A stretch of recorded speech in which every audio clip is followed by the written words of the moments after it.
अस्सलाम वालेकुम। Programme night addition में हम आपको खुशामदीद कहते हैं। नाजरीन, ये मौलाना फजलुर रहमान के डंडे का कमाल था कि हुकूमत को आज मुल्तान में जलसे की इजाज़त देने के हवाले से अपनी हिकमत अमली में तब्दीली लाना पड़ी और नतीजा ये हुआ कि पीडीएम मुल्तान में आज जलसा करने में कामयाब हुई। गुज़श्ता 2 दिन से पीडीएम को मुल्तान में जलसा करने से रोकने के लिए सियासी कारकुनान की गिरफ्तारियां और सड़कों की बंदिश, रास्ते बंद करने के हवाले से जो खबरें आ रही थीं, उससे ये लग रहा था कि हुकूमत ताकत का इस्तेमाल करते हुए हर कीमत पर आज के जलसे को रोकेगी। मगर आज पंजाब हुकूमत ने पीडीएम के रास्ते में किसी भी किस्म की रुकावट ना डालने का फ़ैसला किया, जिसके बाद आज रैलियों की शक्ल में पीडीएम की सियासी क़यादत कासिम बाग स्टेडियम की बजाय मुल्तान के घंटा घर पर जमा हुई। जलसायाम से मौलाना फजलुर रहमान, मरियम नवाज़ और आसफा भुट्टो जरदारी समेत आला सियासी क़यादत ने खिताब किया। मौलाना फजलुर रहमान ने अपने खिताब में कहा कि कल प्रेस कॉन्फ्रेंस में हमने डंडा दिखाया तो ये दुम दबा कर भाग गए। हम बहुत बुरी तरह तुम्हारा अंजाम कर सकते हैं, हमें इश्तियाल ना दिलाओ। हमने सियासत के हर मसले से इमरान खान को लाताल्लुक़ कर दिया है। अब 13 दिसंबर को उन्होंने कहा कि लाहौर में टाकरा होगा। लाहौर का जलसा इनके लिए आखिरी कील साबित होगा। हमें इस्लामाबाद तक इनका पीछा करना होगा। ना हमने खुद आराम करना है, ना आपने आराम करना है। मौलाना फजलुर रहमान की हुकूमत को डंडे से डराने की गुफ्तगू अपनी जगह, मगर मरियम नवाज़ ने अपनी तकरीर के दौरान सेलेक्टेड और सेलेक्टर्स के इस्तिलाह को इस्तेमाल करते हुए हुकूमत को एक बार फिर से खूब तनकीद का निशाना बनाया। मरियम नवाज़ ये समझती हैं कि हुकूमत कोरोना के पीछे छुप रही है, लेकिन ये कोरोना नहीं, हुकूमत के जाने का रोना है। कोविड-19 से पहले कोविड-18 को अब घर भेजना ज़रूरी होगा। मरियम नवाज़ ने अपनी गुफ्तगू के दौरान जनूबी पंजाब को सूबा बनाने, गंदम, चीनी बहरान, Peshawar BRT, foreign funding case और मुल्क में इसराइल को तस्लीम करने के हवाले से बहस का जिक्र करते हुए इमरान खान को कड़ी तनकीद का निशाना बनाया। फिर आज के जलसे की सबसे अहम बात ये थी, वो थी आसफा भुट्टो की शिरकत, जिन्होंने पीपल्स पार्टी की यौम तासीस पर कारकुनान को मुबारकबाद दी। अपने खिताब में आसफा भुट्टो ने कहा कि मैं खराज तहसीन पेश करती हूँ कि सेलेक्टेड हुकूमत के जुल्म और जबर के बावजूद इतनी बड़ी तादाद में आज अवाम जमा हुए। आज अवाम ने हुकूमत के खिलाफ फैसला दे दिया है, अब हुकूमत को जाना होगा। आसफा भुट्टो ने अवाम से MRD की तहरीक की तरह पीडीएम की तहरीक में बिलावल भुट्टो का साथ देने की भी दरख्वास्त की। आसिफ जरदारी की साहबजादी ने वाज़ेह अल्फाज में कहा कि हम गिरफ्तारियों से नहीं डरते। अगर हमारे भाइयों को गिरफ्तार किया तो पीपल्स पार्टी की हर औरत गिरफ्तारी देने और इस अमल में जद्दोजहद के लिए तैयार है। एक तरफ पीडीएम की क़यादत हुकूमत गिराने के लिए नाजरीन पुरअज़्म दिखाई दे रही है, तो दूसरी तरफ शहबाज शरीफ मुल्क को बहरानों से निकालने के लिए सियासी ताकतों के दरमियान डायलॉग करने का मुतालिबा कर रहे हैं। और शेख रशीद के मुताबिक शहबाज शरीफ की ये एक मुस्बत राय है और नवाज शरीफ का बयानिया इससे बिल्कुल मुख्तलिफ है। कोई सियासतदान मुज़ाकरात के दरवाजे शेख रशीद के मुताबिक बंद नहीं करता। मुस्लिम लीग में भी ज़िम्मेदार लोग इस बात को पसंद नहीं करते कि अजीम अफवाज के लोगों के नाम लेकर उन पर तनकीद की जाए। बिलाखिर उनकी सियासत ख़त्म और सियासत का जो मुस्तकबिल है ये तारीख हो जाएगा। अब सवाल ये है कि क्या मौलाना फजलुर रहमान के डंडे के खौफ से हुकूमत ने पीडीएम के जलसे को रोकने के लिए ताकत का इस्तेमाल नहीं किया? क्या हुकूमत पीडीएम को लाहौर में भी ऐसे ही जलसा करने की इजाज़त देगी? सवाल तो ये भी अहम है कि अगर नेशनल डायलॉग होगा तो वो किससे होगा, इमरान खान से या फिर इस्टेब्लिशमेंट से? इसी पर मैं बात करूँगी। मुझे ज्वाइन किया है तहरीक इंसाफ के रहनुमा, वज़ीर-ए-आज़म के मुआविन खुसूसी बराए सियासी रवाबित डॉक्टर शहबाज गिल साहब ने। अस्सलाम वालेकुम, बहुत बहुत शुक्रिया डॉक्टर साहब आपका। डॉक्टर साहब, हुकूमत एक फ़ैसला कर क्यों नहीं लेती? जलसों की इजाज़त देनी है, नहीं देनी है? पिछले 4 दिन से हम जो तमाशा देख रहे हैं, पकड़ धकड़ जो हो रही है, कभी कंटेनर्स लग रहे हैं, रास्ते रोके जा रहे हैं और कहा जा रहा है हम नहीं जलसा होने देंगे। अपोजिशन ने कहा हर हाल में जलसा होगा। मौलाना ने कहा हम डंडों का जवाब डंडों से देंगे। बिलाखिर आज कहा गया जी हम किसी किस्म की कोई रुकावट नहीं करे। तो हुकूमत ने करना क्या है? जलसे करने देने हैं, नहीं करने दे रहे? फिर ये बीच में एपिसोड होती है गिरफ्तारियों की, रास्ते रोकने की, ये क्या कर रही है हुकूमत? जी बिस्मिल्लाहिर्रहमानिर्रहीम, आपका बहुत शुक्रिया। देखिए, सबसे पहले तो हमें एक इसकी जो तारीखी बैकग्राउंड है वो देखना पड़ेगा कि ये सारे वही सर्कस के शेर हैं जिनके जब मफरूर लीडर जो एक एग्रीमेंट करके जद्दा भागे थे और झूठ बोलते रहे कि एग्रीमेंट नहीं किया, फिर जिनके पास भागे थे उनको झुल दे के धोखा दे के लंदन गए और लंदन से यहाँ वापसी की इन्होंने उस टाइम कोशिश की थी। मैं परवेज मुशर्रफ साहब के टाइम की बात कर रहा हूँ। तो ये जितने टार्जन आज बड़े बड़े बयान दे रहे हैं, इनमें से एक भी एयरपोर्ट नहीं पहुंचा था। यही पंजाब पुलिस थी, यही पंजाब पुलिस के डंडे थे और यही सड़कें थी। इन्होंने घरों से ही अपनी जो है वो गिरफ्तारियां दे दी थी। तो इसलिए ये तो मत बताइए कि हुकूमत ने इन्हें गिरफ्तार किया या हुकूमत ने इन्हें नहीं जाने दिया। अगर हुकूमत इनको गिरफ्तार करती या इनको ना जाने देती तो इनमें से एक भी आपको वहां नजर ना आता। इनकी कितने ये जवान हैं, कितने ये बहादुर हैं, ये सब कुछ तारीख में मौजूद है। दूसरी बात ये कि जो आपको ये दो इसमें चीजें नजर आ रही हैं, इसकी वजाहत ये है कि इस्लामाबाद हाई कोर्ट ने एक फैसला दे रखा है। अदालती फैसले के मुताबिक जो इंतजामिया है, जिसने आपको पता है कि जो भी हुकूमत हो, हमारी हुकूमत हो या कोई और हो, इंतजामिया जो होती है वो रियासत के नीचे होती है। जब एक आला तरीन अदालत का फैसला हो तो अगर हम किसी जो लोकल एडमिनिस्ट्रेशन है उन्हें अहकाम दें भी, तो वो अदालत के फैसले की हुक्म अदूली करेंगे। इनको एनओसी दे के, इनको जलसे की इजाजत दे के, इन्हें कह के कि जी आइए जी तशरीफ लाइए, जहां पे मर्जी जलसा करें। तो जो लोकल एडमिनिस्ट्रेशन है उन्होंने अदालत के अहकामात की, हमारी पॉलिटिकल पोजीशन पहले दिन से वाज़ेह है।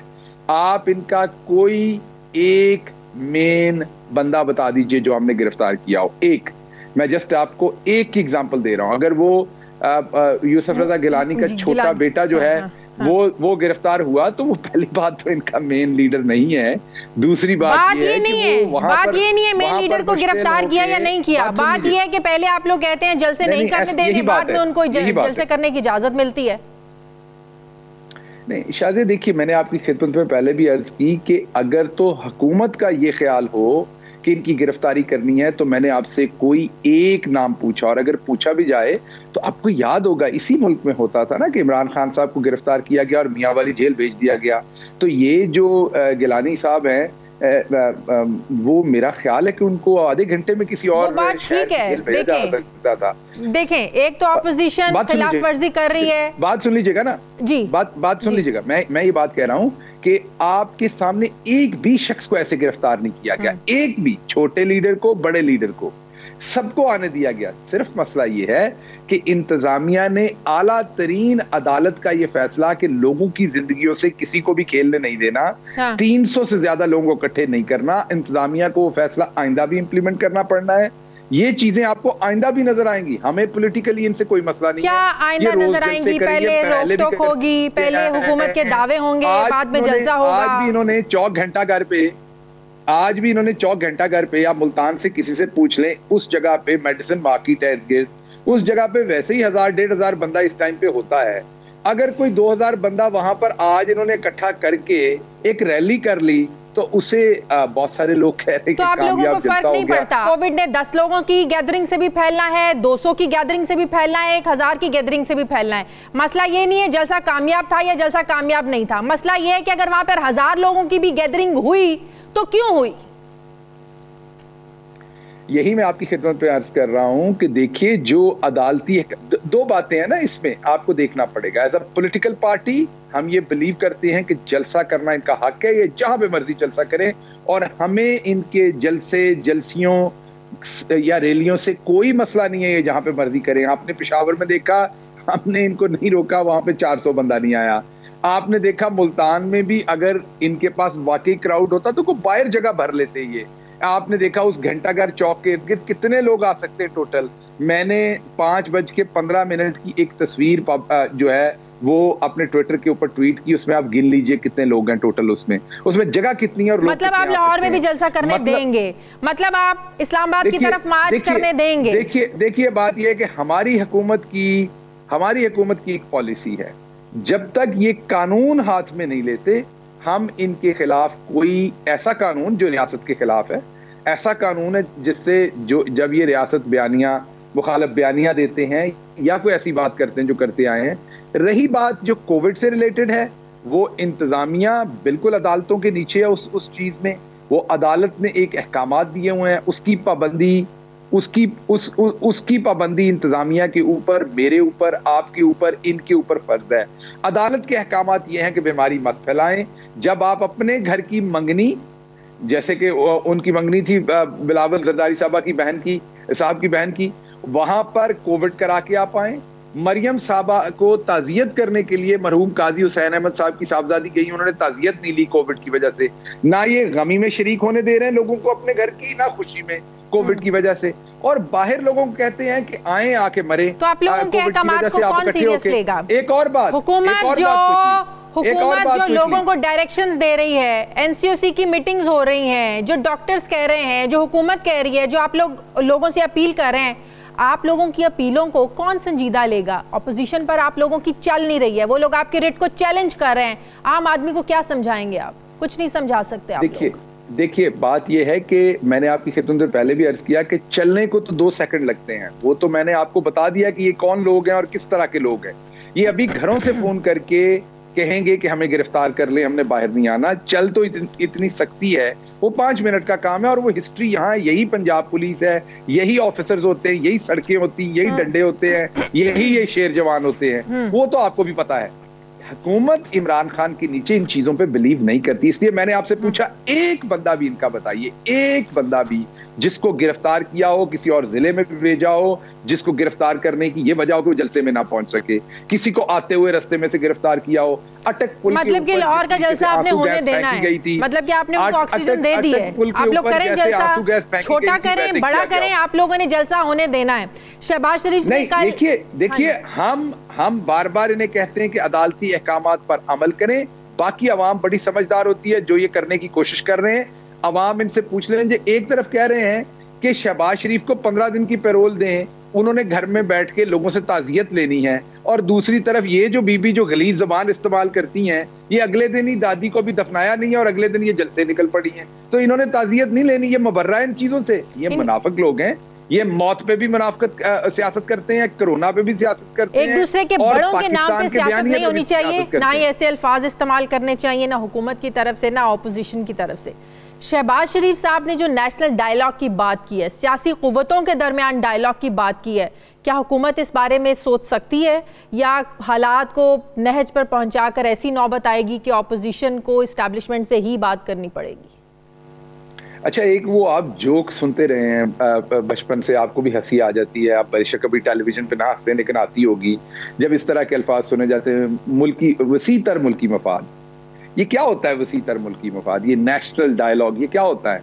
NRO। ये बुनियादी तौर पर होता है वो साड़ी भी सुनो, असी तुहानू हुकूमत करन देने हैं, तुसी सानू नीवे जिहड़े मुकदमे। यही इस मुल्क के साथ होता रहा। गवर्नमेंट में आके लूटो, जब गवर्नमेंट से चले जाओ उसके बाद आपकी अकाउंटेबिलिटी हो तो रौला डाल दो, सियासी इंतकाम हो रहा है। आप लोगों से किसी ने NRO मांगा है नहीं, आप लोग दे सकते नहीं है। डायलॉग हो, फिर एक नेशनल, देखें NRO को पिज्जा नहीं है कि वो ऑर्डर दिया जाता है 111 पे फोन करके। NRO जो है वो आपके सामने मांगा गया, वो पिज्जा आप लोगों मांगा के गया पास है भी जब नहीं। नैब के खिलाफ 34 वो हुकूमत दे भी नहीं नैब सकती। के खिलाफ 34 इन्होंने शिकन लिख के डाल के रिटर्न हमें दिया कि हमें ये NRO दे, नैब को खत्म कर दे। और NRO क्या होता है? और कोई ये हमसे हरीसे की जो है वो रेसिपी मांगेंगे जो हमने इनको नहीं दी, तो कह रहे हैं कि NRO नहीं मांगा। यही NRO था ना कि इन जो अकाउंटेबिलिटी हो रही है इसे खत्म कर दें, जो हमने मनी लॉन्ड्रिंग की उसको काबिले दस्तंदाजी पुलिस रहने ना दे। और NRO क्या होता है? तो बुनियादी तौर पर ये नेशनल डायलॉग नहीं, ये NRO चाहते हैं, जो इमरान खान इनको नहीं देगा, नहीं देगा, नहीं देगा। बहुत शुक्रिया। वज़ीर आज़म के मौसूसी बराए सियासी रवाबित डॉक्टर शहबाज गिल साहब मेरे साथ थे। मुझे प्रोग्राम में एक ब्रेक लेनी है, वापस आते हैं छोटे से वक्फे के बाद।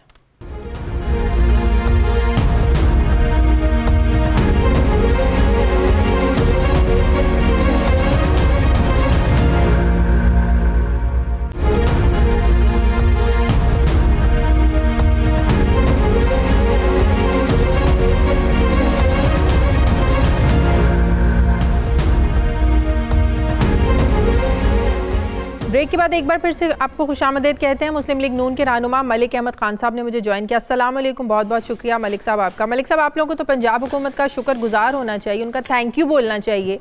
उन्होंने आपको इजाज़त दी और आज की इजाज़त के बाद लग रहा है कि आप लोग लाहौर में भी जलसा करने में कामयाब हो जाएंगे, इवन कि इस्लामाबाद का मार्च करने में भी आप लोग कामयाब हो जाएंगे। आप लोग क्यों हुकूमत को हर वक्त तनकीद का निशाना बनाते रहते हैं? नहीं, लेकिन ये एक उनकी हिकमत अमली तो आप कह सकते हैं, एक टैक्टिक तो हो सकती है कि आपने पहले एक बड़ा भरपूर किस्म का एक क्रैकडाउन किया, पकड़ धकड़ की, लोगों को गिरफ्तार किया, उनके घरों के बाहर आपने जो हमारे एक्टिविस्ट थे पॉलिटिकल, उन सब के घरों के बाहर सख्त कड़ी पुलिस की नफरी तैनात की और उसके बाद लोगों को घरों से बाहर ना निकलने पर महबूस करके रखा उनको उनके घरों पर।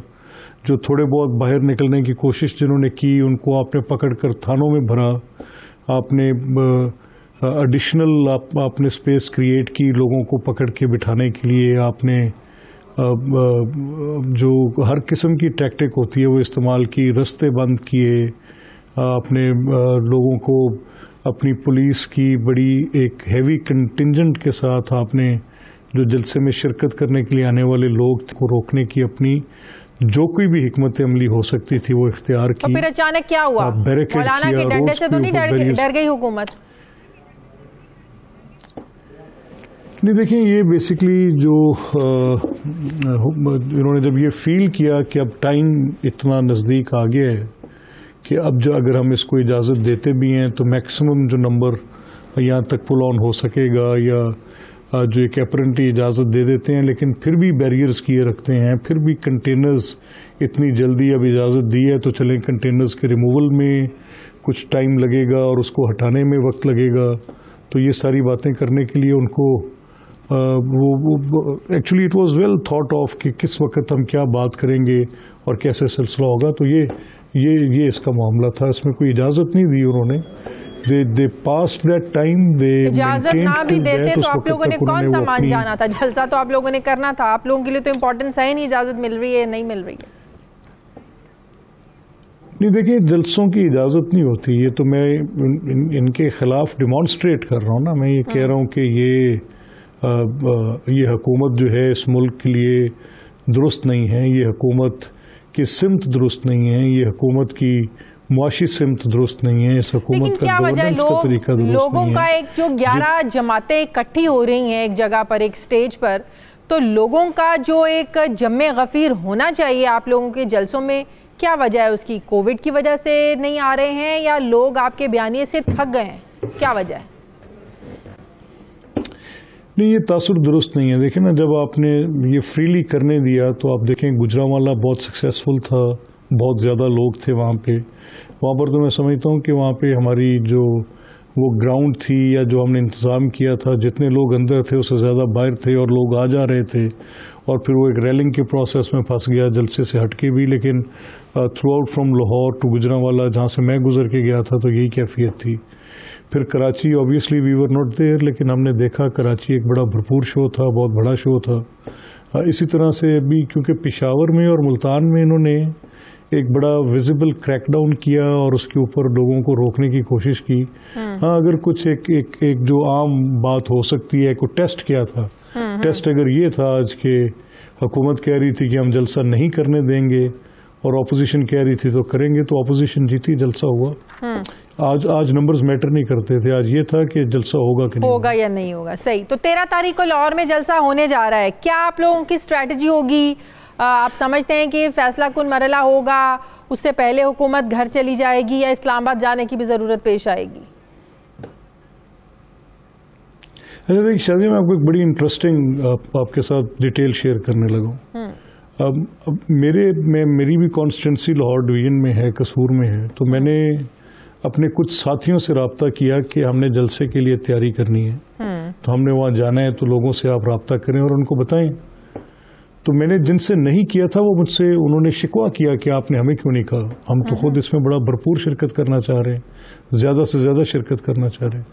तो ये जो एक सेंटीमेंट है, ये तो मैं आपको फर्स्ट हैंड अकाउंट, ये नहीं कि मैं एक पॉलिटिकल एक्टिविस्ट हूँ और पीडीएम में हूँ तो मैं ये कह रहा हूँ, मैं जेन्युइन एक आपको सेंटीमेंट बता रहा हूँ दयानतदारी के साथ कि लोग इस वक्त इस महंगाई से बिल्कुल वो तंग आए हुए हैं। उनकी इस वक्त ये कैफियत है कि वो इस हुकूमत के ख़िलाफ़ अपने किसी भी मुजाहरे में शिरकत करके एक इजहार करना चाहते हैं कि ये हुकूमत की सिमत दुरुस्त नहीं है, ना मुआशी ना सियासी। वो इसकी हेट स्पीच से तंग आए हुए हैं। वो इनके ये जो 7 to 11 लोग आके बारिंग फ्यू, उनमें से कुछ आप निकाल दें, अब मेजॉरिटी का जो तरीकाकार है, जो लोगों को ये गालियां दे रहे हैं, जिस तरीके से आके रौनत है इनके लहजों में, और जो इन्होंने डिस्कोर्स नेशनल गंदा किया है। हेट स्पीच और डेमोक्रेसी कभी इकट्ठी नहीं चलती। आप भी स्टूडेंट हैं पॉलिटिक्स की, मैं भी हूँ। जो ये हेट स्पीच है उसके कुछ स्टैंडर्ड्स हैं ना। कोई मेरी आपसे एक तवक्को है कि मेरी और आपकी बातचीत कैसे होगी। तो जो घर में बैठी मेरी माँ बहन है, वो जो टीवी सुन रही है, जो मेरा बुजुर्ग टीवी सुन रहे हैं, जो 2 लोग देख रहे हैं, तो उनकी एक तवक्को है कि वो लोग जो एक पब्लिक ओपिनियन मेकर्स के तौर पे टीवी पे जाते हैं, एटलीस्ट उनके अंदर कितनी बात करने की। लेकिन आज मरियम, मैं इस बहस को अब छेड़ना नहीं चाह रही थी, आपने बात कर दी तो मुझे भी मजबूरन कहना पड़ रहा है। मरियम नवाज ने भी जो आज स्टेज पर खड़े होकर प्राइम मिनिस्टर की मदर के बारे में जो लहजा इस्तेमाल किया, जो बात की, ये नहीं कि सिर्फ उनको नहीं, आपकी तरफ से भी और हुकूमत की तरफ से भी, दोनों तरफ से किसी के माँ बाप को या किसी की फैमिली को बीच में नहीं घसीटना चाहिए। देखिए शायद जी, तो ये बात भी तो आप ज़हन मलूज़े खातिर रखें ना कि उनकी ग्रैंड मदर के इंतकाल के बाद, उनकी वालिदा के इंतकाल के बाद, बशमूल इनके वुज़रा की, आप इनके ट्विटर अकाउंट्स देखें, बिल्कुल गलत किया, बहुत गलत किया, नहीं होना चाहिए, नहीं होना चाहिए। आप नहीं ऐसे नहीं देखिए, ऐसे नहीं, ये आप इसको ऐसे देखें। ये देखें कि ये एक नई रजीम है। ये नई रजीम किस चीज़ की है कि जब आप एक सोशल मीडिया की एक ट्रेंडिंग है, सोशल मीडिया इम्पैक्ट करती है बिकॉज वो बहुत सारी इंफॉर्मेशन इन 60 सेकेंड्स डिसेमिनेट कर रही है। वो 1 मिनट के अंदर इतनी इंफॉर्मेशन डिसेमिनेट कर रही है कि पहले ये मीडियम दुनिया के पास नोन नहीं था, ये जो आज है। तो उस डिसेमिनेशन के अंदर जब आप ये इस तरह की इंफॉर्मेशन आप दे रहे हैं, तो उसमें अगर इतनी हेट स्पीच होगी कि आपके घर मैयत पड़ी है और उस मैयत पर भी आपको एक मखसूस सोच के गिरोह के लोग उस पर आपको तनकीद का निशाना बना रहे हैं, और उस पर तनकीद पे कोई एतराज़ नहीं है। तनकीद करें, हक हासिल है। नहीं करना चाहिए, मजाक नहीं उड़ाना चाहिए, तंज नहीं करना चाहिए ऐसे मौकों पर, बिल्कुल नहीं करना चाहिए, दोनों तरफ से नहीं होना चाहिए। फिर उसके बाद क्या होता है? फिर उसमें होता है कि जब आप कंटेम्प्ट ऐड कर देते हैं ना, तो कंटेम्प्ट के नतीजे में फिर उसकी शक्ल कोई भी इख्तियार हो जाती है और वो फिर फ्लो करती है। अच्छा, एक तरफ एक्सट्रीम ऑपोजिशन है जो इस हुकूमत को घर भेजना चाहती है, दूसरी तरफ शहबाज शरीफ साहब हैं जो नेशनल डायलॉग की बात कर रहे हैं। उनकी ये बात कहाँ पर स्टैंड करती है ऑपोजिशन जमातों में, या पीडीएम ने हुकूमत को घर भेजना है? क्योंकि हम देखते हैं कि शहबाज शरीफ का एक बयानिया जो है वो मुख्तलिफ रहा है मरीम नवाज से और नवाज शरीफ से। उनका मुफाहमत की तरफ हमेशा उन्होंने बात की है, अब भी वो नेशनल डायलॉग की, सियासी कुव्वतों के बीच में डायलॉग की बात कर रहे हैं।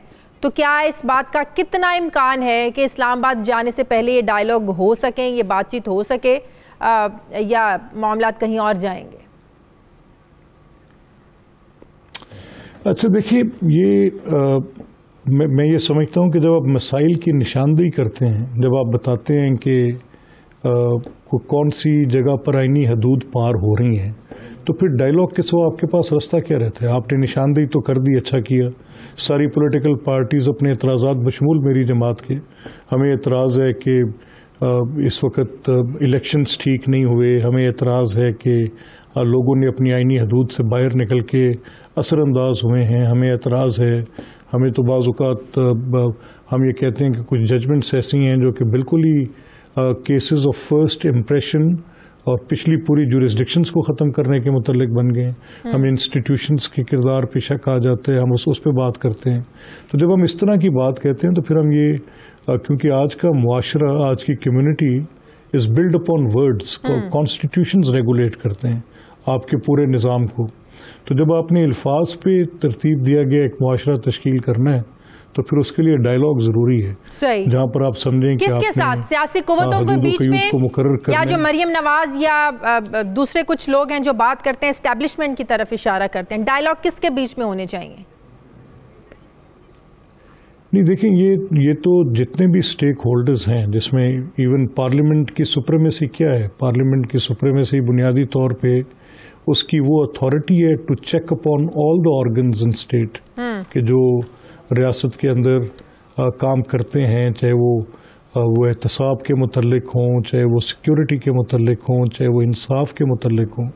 तो पार्लियामेंट की बुनियादी हैसियत जो आइन में दी गई है वो यही है कि वो एक एक डेमोक्रेटिक अकाउंटेबिलिटी का फोरम है। सही। तो अगर ऐसी बात को खोलने के लिए कि कौन किसके सामने अपनी क्या बात करेगा, अगर एक ये इख्तियार है इलेक्शन कमीशन को कि वो इलेक्शन कंडक्ट करे, तो ये तो नहीं है कि उसके बाद आप इलेक्शन कमीशन को एक पंचिंग बैग बना लें। तो इलेक्शन कमीशन की एम्पावरमेंट की बात कहाँ पर होगी, कौन करेगा, कैसे करेगा, किसका रोल कितना होगा, किसको क्या क्या कौन सा इदारा किस तरह से कॉम्प्लीमेंट करेगा, ये सारी बातें डायलॉग, इसके अलावा और कोई रास्ता नहीं है आपके पास। बहुत शुक्रिया। मुस्लिम के रहनुमा मलिक अहमद खान साहब मेरे साथ थे। मुझे प्रोग्राम में एक ब्रेक लेनी है नाज़रीन, वापस आते हैं वक्फे के बाद।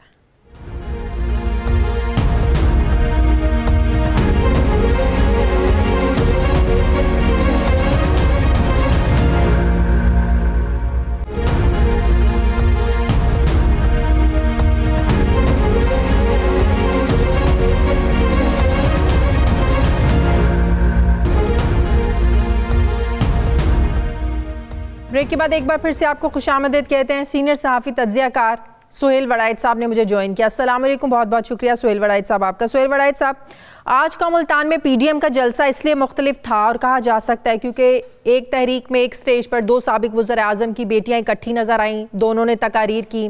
आसफा भुट्टो की सियासत में अमली तौर पर प्रैक्टिकली इस एंट्री को आप कैसे देखते हैं? तकरीर की मुख्तसर थी, जामे थी, ज़्यादा उस तकरीर में हमने नारे सुने। आसफा भुट्टो को हमने 2018 के इलेक्शन में कैंपेन करते हुए भी लियारी में देखा बिलावल भुट्टो के साथ, लेकिन आपको लग रहा है कि आसफा भुट्टो प्रैक्टिकली एक मजबूत लीडरशिप पीपल्स पार्टी उसके तौर पर इमर्ज होकर सामने नजर आएंगी आज की तकरीर के बाद? कैसे रेट करेंगे आप इसे? नहीं, फिलहाल तो मैं समझता हूं कि it's a stop gap arrangement. Bilawal साहब चूंकि बीमार हैं तो इसलिए उन्हें भेजा गया है और जाहिर है टेस्ट भी कर रहे हैं उनको कि वो कैसी तकरीर करती हैं, लोगों का क्या रिस्पांस होता है। और दूसरा, आसफा में खुद भी बड़े सियासी जरासीम हैं। मुझे मोहतरमा बेनज़ीर भुट्टो ने कई दफ़ा बताया था कि जब ये छोटी थी तो अपना कोई मुतालबा मनवाना होता था तो चार्ट लिखकर और बैनर लिखकर वो अपने मुतालबात बनवाया करती थी। और वैसे भी बड़ी एनर्जेटिक हैं, मोहतरमा जैसी लगती हैं और इनका अपने वालिद पे भी बड़ा इन्फ्लुएंस है, भाई पे भी बड़ा इन्फ्लुएंस है। आपको लग रहा है जब वो आज तकरीर करी थी बीबी की झलक भी नजर आ रही थी, उनका बोलने का स्टाइल और एक वो जज्बाती और एक जो एग्रेसिव एक स्टाइल था बीबी का, बिल्कुल वो एक झलक नजर आई बीबी की?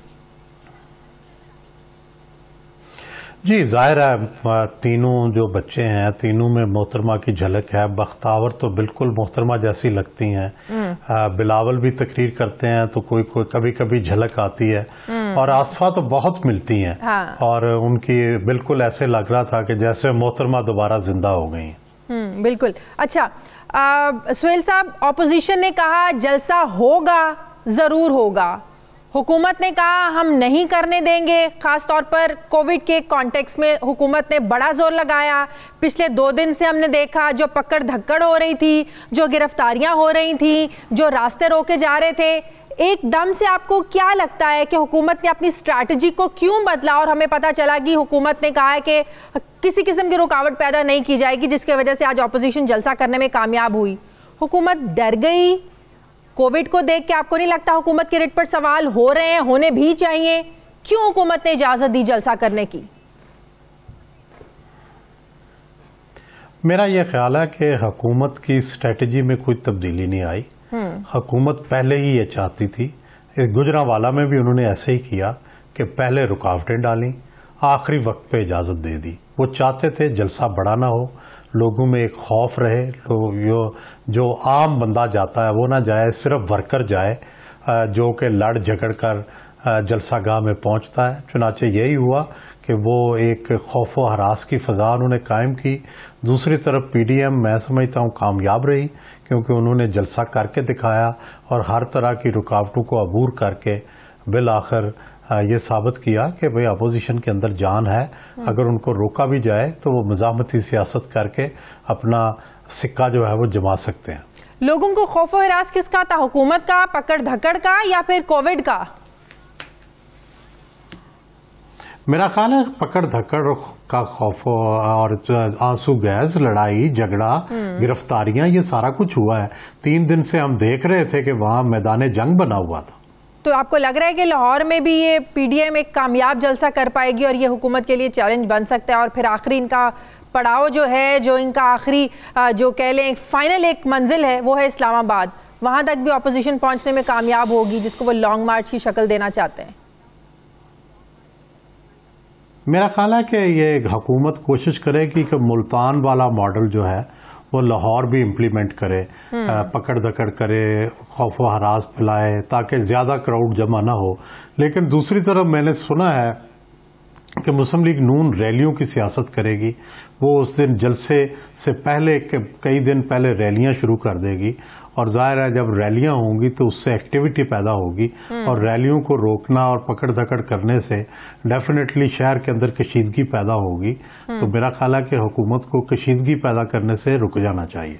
तो ऐसे में आपको क्या लगता है, एक आम आदमी के लिए हुकूमत के जो भाषण हैं वो जो रोज देते हैं, 5 बजे शाम को आकर, 7 बजे आकर प्रेस कॉन्फ्रेंस करते हैं कोविड को लेकर, सोशल डिस्टेंसिंग को लेकर और एहतियात करने को लेकर, एक आम बंदा इसको संजीदगी से लेगा इसके बाद?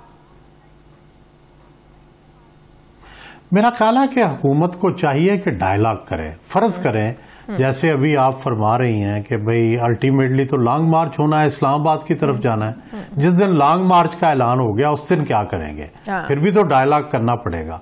आप ना अलाउ कर सकते हैं लोगों को लॉन्ग मार्च करने की, ना रोक सकते हैं।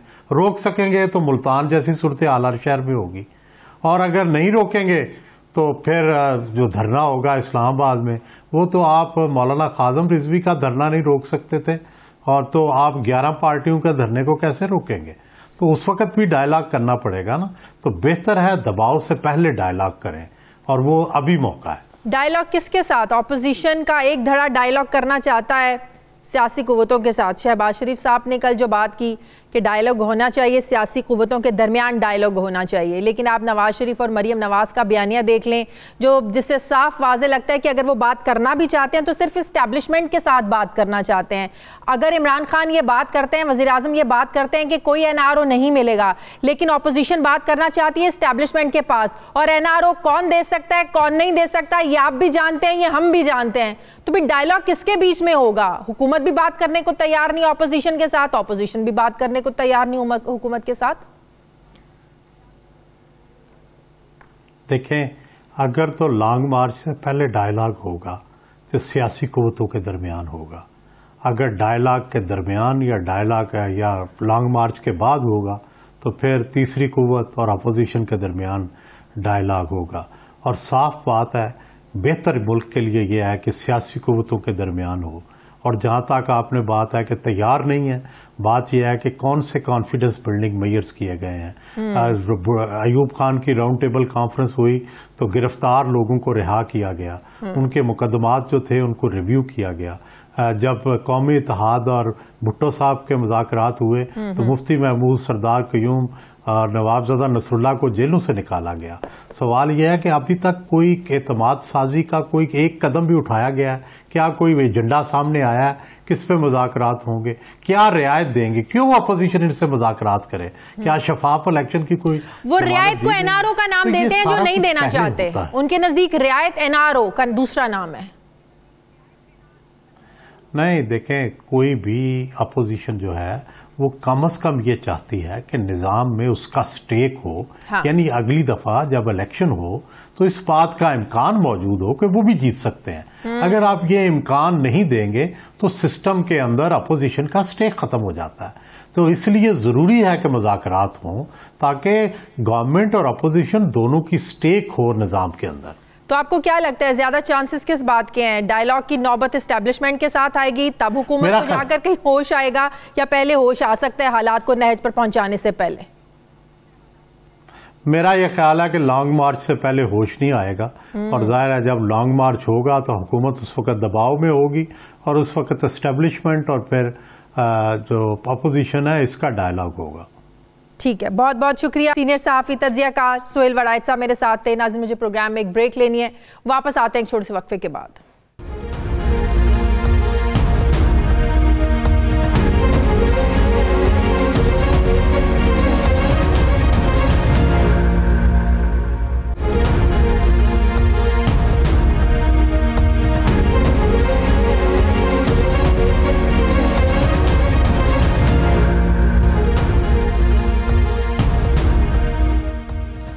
ब्रेक के बाद एक बार फिर से आपको खुशामदीद कहते हैं। नाज़रीन, मुल्क में जारी सियासी गर्मा गर्मी में गुज़श्ता रोज़ डिप्टी चेयरमैन सेनेट ने नैब के खिलाफ इल्ज़ामात की एक चार्जशीट पेश की है, जिसके बाद आज deputy chairman senate Saleem Mandviwalla और चेयरमैन नैब जस्टिस राइट जावेद इकबाल की मुलाकात हुई, जिसमें चेयरमैन नैब ने सलीम मांडवीवाला के तहफ़्फ़ुज़ात दूर करवाने की यकीन दहानी करवाई है।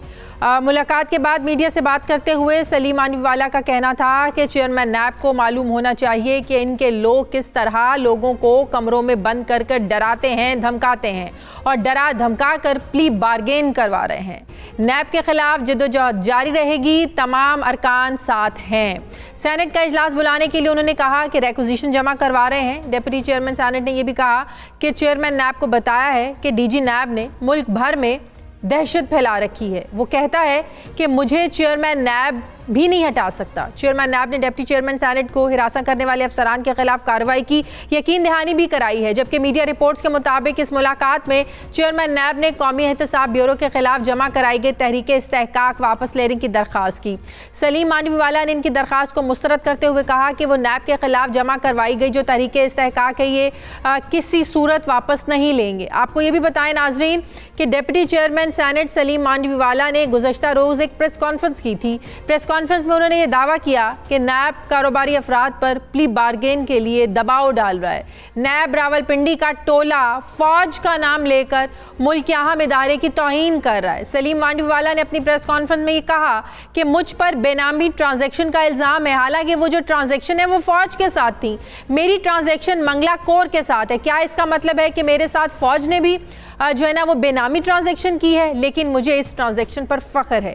ये ट्रांजैक्शन करने वाले फौजी अफसरान आज भी ओहदों पर बैठे हैं। चेयरमैन सेनेट ने यह भी दावा किया कि मेरे भाई को कॉल आती है कि हमारे साथ प्ली बार्गेन कर लें, हम आपको छोड़ देंगे, हम लोगों को कमेटी में बुलाकर ये पूछेंगे कि आपने क्यों प्ली बार्गेन की, हम सेनेट में डिमांड करेंगे। उन्होंने कहा कि तमाम नैब अफसरान जो हैं ये अपने असासे भी डिक्लेयर करें। डिप्टी चेयरमैन सेनेट के इन मुबैना इल्ज़ामात पर chairman NAB justice retired Javed Iqbal ने नोटिस लिया और नैब रावलपिंडी से मुतालिका केस का जो रिकॉर्ड है ये फौरी तौर पर तलब किया, जबकि ताहुक्म सानी इस केस पर मजीद कार्रवाई रोकने का भी उन्होंने हुक्म दिया है। इसी सब पर बात करने के लिए हमारे साथ प्रोग्राम में मौजूद हैं deputy chairman senate Saleem Mandviwala साहब। अस्सलाम वालेकुम, बहुत बहुत शुक्रिया आपका। सलीम मांडवीवाला साहब, आपने कहा कि नैब रावलपिंडी फौज का नाम लेकर इदारे की तौहीन कर रहा है, आप पर जो बेनामी ट्रांजैक्शन का इल्ज़ाम है बकौल आपके वो ट्रांजैक्शन मंगला कोर के साथ है, फौज के साथ हैं। तो मेरा आपसे सवाल ये है कि जब आपको इन्वेस्टिगेशन के लिए बुलाया गया तो इन ट्रांजैक्शन की डिटेल्स आपने उस वक्त फराहम क्यों नहीं की? क्या वजूहात थी और अब कब आप इसकी ट्रांजैक्शन की डिटेल्स आप शेयर करेंगे? देखिए, मैं आपको मैं जो भी डिटेल शेयर करूंगा वो मैं सेनेट कमेटी के साथ शेयर करूंगा, जिसमें नैब के डीजी और नैब के आईओ सामने आएंगे। सही। और मैं आपको बताऊं, ये ट्रांजैक्शन काफ़ी पहले की ट्रांजैक्शन है, मोर देन 4-5 इयर्स पुरानी ट्रांजैक्शन है और इसके बाकायदा एग्रीमेंट्स हैं और इसके बाकायदा प्रॉपर जिसको कहते हैं ना कि एक ट्रांजैक्शन जिस तरह की जाती है उस तरह की एग्रीमेंट्स हैं। लैंड जो है वो मंगला कोर की है और this was a project which was to be done with a Chinese construction company which was coming in this project, and it was a project planned on 350 acres of military land, जिसके अंदर consultants थे, मतलब it was a proper planned project. अब उसकी जब ये बात करती है नैब के जी वो बेनामी ट्रांजैक्शन आपने की और आपने ये पूरा प्रोजेक्ट किसी बेनामी नाम आदमी के नाम पे किया, तो मैंने इस वक्त भी जब उन्होंने मुझे बुलाया और ये बात की तो मैंने उनको कहा कि आप क्या बात कर रहे हैं, ये पॉसिबल ही नहीं है तो इस किस्म की चीज और मेरे जैसे आदमी को बेनामी ट्रांजैक्शन करने की जरूरत क्या है। सही। तो उन्होंने खैर उनका एक्चुअली मैं आपको बताऊं ये बेसिकली केस है कैप्टन एजाज हारून का जो MDPIA थे, उनके केस में नैब बुरी तरह फेल हुई है अब जब वो फेल हो गए और कोई रेफरेंस नहीं बना सके, आज 1 साल से ऊपर हो गया है और नैब 90 डेज में इन्होंने रेफरेंस बनाना होता है।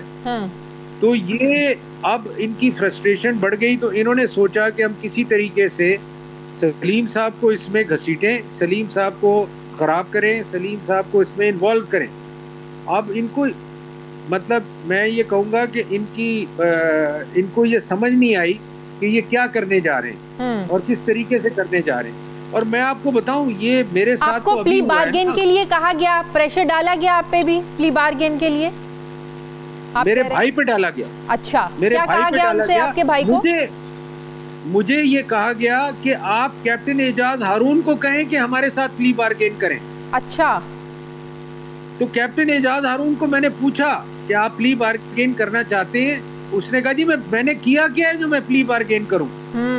और ये सब मैं अब आगे चल के ना, मैं ये अब जितनी मैं लोगों को बुलाऊंगा, जितने लोगों को जिनके साथ ये चीजें हुई हैं, नैब ने की है, हम ये सारी चीजें अब मीडिया में एक्सपोज करेंगे। आप कहते हैं कि प्ली बार्गेन अगर लोग करते हैं, अपनी इज्जत बचाने के लिए करते हैं, अपने आप को छुड़वाने के लिए प्ली बार्गेन करते हैं, लेकिन चेयरमैन नैब तो कहते हैं पिछले 2 सालों में 363 अरब कौमी खजाने में जमा करवा चुके हैं।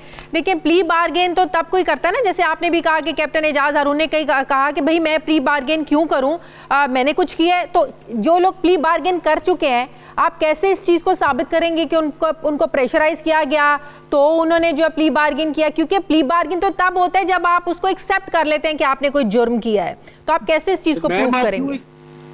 आपके पास चॉइस क्या है? अगर आपके पास चॉइस जेल हो, प्रिजन हो और आपके पास प्ली बार्गेन हो, तो आप क्या चूज करेंगी? अगर आपको ये चॉइस दी जाए तो आप क्या करेंगी? प्ली बार्गेन करेंगी या जेल में जाएंगी?